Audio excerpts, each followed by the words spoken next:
Winter, a season of beauty and of death. When the temperatures drop and the snow blankets the land, strange things begin to happen. In the remote corners of the world where the ice and wind reign supreme, nightmares come to life.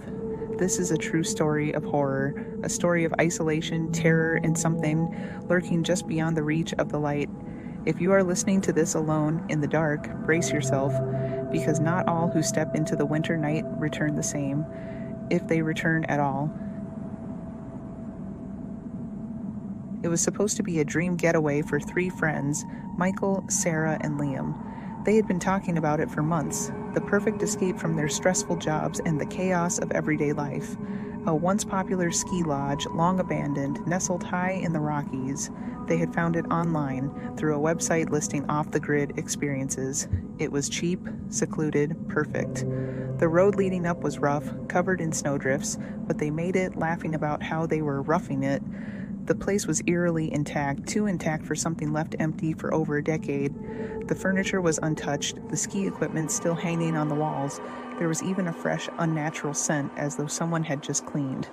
As they explored, Sarah found an old guest book. The last entry was dated 20 years ago. Something is wrong here. The wind isn't just wind. We need to leave. That night, after a long day of exploring and drinking hot cocoa by the fireplace, the howling outside grew unbearable. It wasn't just the wind, it was voices, whispers circling the lodge.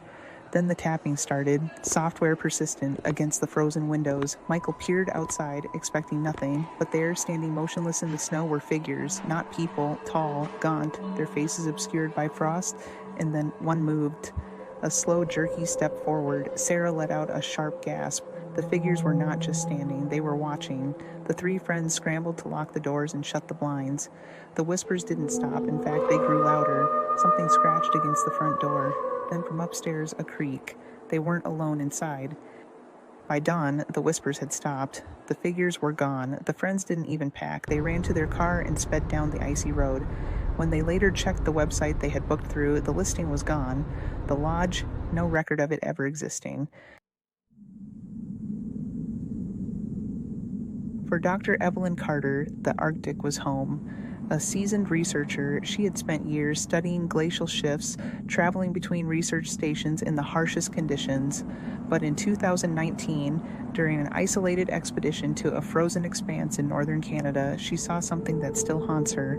It was the middle of the night when she woke up to a sound, a rhythmic scraping. Her first thought, the wind.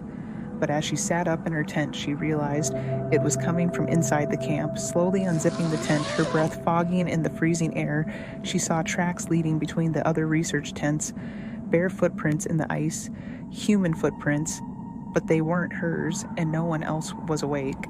Evelyn followed them cautiously, her flashlight beam flickering in the cold. The tracks led to the supply tent. She hesitated before pulling back the flap, nothing. But as she turned to leave, the light caught something behind the tent. A figure, tall, watching, its skin the color of the ice. She never ran so fast in her life. The next day, she found something even worse.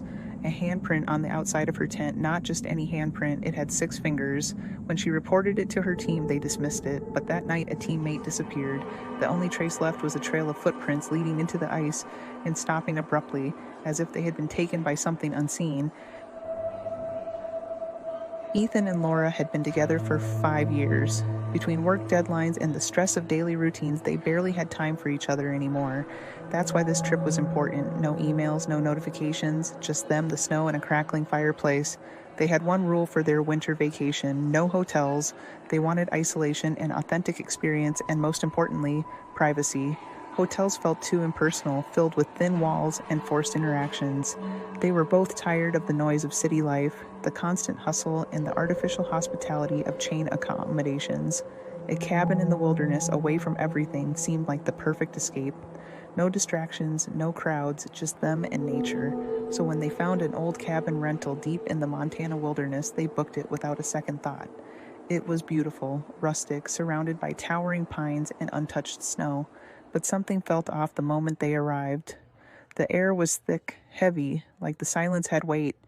The first night, after a long day of snowshoeing and sipping wine by the fire, Ethan woke to creaking floorboards. He assumed Laura had gotten up until he turned and saw her still asleep beside him. The creaking continued. Someone was in the cabin. Grabbing his flashlight, he stepped into the living room. The rocking chair by the fire was moving back and forth, rocking itself. The front door was still locked, the windows were shut, and then he saw it, a set of footprints leading from the chair to the edge of their bed. The next morning, they discovered something chilling. A small wooden box sat on the cabin's dining table. Neither of them had placed it there. Inside was an old, brittle newspaper clipping. The headline read, "Family disappears in cabin tragedy. Only one body found." Ethan felt the blood drain from his face. Laura turned the clipping over. Scribbled in faded ink were 3 words, "You're not alone." They left before sunrise. The rental company later claimed the cabin had been closed for years due to a past tragedy. But then who had let them in? Jason was used to long drives. As a trucker delivering goods across the country, icy roads and midnight hauls were just part of the job. But one winter night, deep in the Alaskan wilderness, he encountered something that still makes him question reality. It was late, past 2 a.m., when he found himself on a desolate stretch of road with nothing but an endless sheet of snow ahead. His radio crackled, then cut out completely. He turned the dial, static, no signal. That's when he saw it. A woman, standing in the middle of the road. Jason slammed the brakes, his truck skidding on the ice. The headlights illuminated her, barefoot, dressed in a thin white gown, her hair damp with frost. She didn't move. She didn't flinch.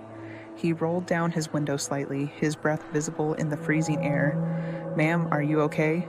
No response. Something about her sent a chill through his spine. He didn't dare step out. Instead, he honked. The woman's head twitched, but not towards him. Instead, it twisted at an unnatural angle, as if listening to something only she could hear. Then she turned. Not with her feet, her whole body rotated as if weightless. Jason threw the truck into gear, but before he could move, she appeared beside his window, inches from his face. Her hollow eyes bore into him, her lips parted as if to speak. Then she vanished. Gone. Shaking, Jason floored it, driving until he reached the next town. He told the locals what he had seen. The bartender paled and nodded slowly. "You're not the first," he said. "That road? That's where they found her body, 50 years ago. Winter holds many secrets. Some are buried beneath the ice, waiting to be forgotten. Some wander, lost in the snow, searching for something or someone. And some never leave. Before you go, if you enjoyed this chilling story, make sure to subscribe, like, share, and leave a comment below. Let us know. Have you ever experienced something unexplainable in the dead of winter? We'd love to hear your story. Thank you for watching.